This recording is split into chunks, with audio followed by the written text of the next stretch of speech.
Kaixo nere supertxiki eta superfamiliak, zer modu zaudete. Gaurkoan gauza eder bati hitz egingo dizuet. Komunikazioa, zer da, guraso eta seme-alabek ez dugu berdin komunikatzen. Ze pasatzen da askotan?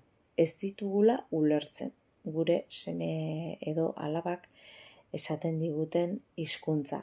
Adibide batzuk kontatuko dizkizuet eta ikusiko zute zertaz ari naizen begira. Lehenengo adibidea, hemen apuntatuta dauzkat kuadernoan. Gurasoek esaten diate, kasketa pila ditu egunez eta amesgaiztoa gauez.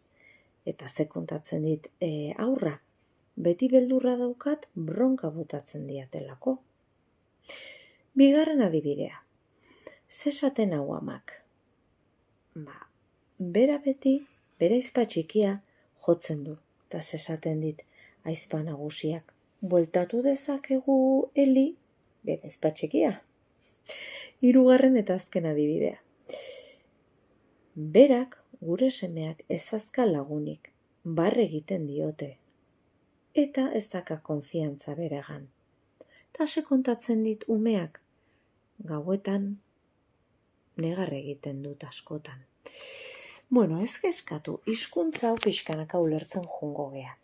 Horretarako ez galdu nere astearteko doako tailerra uztailak 15 arratsaldeko 4:00.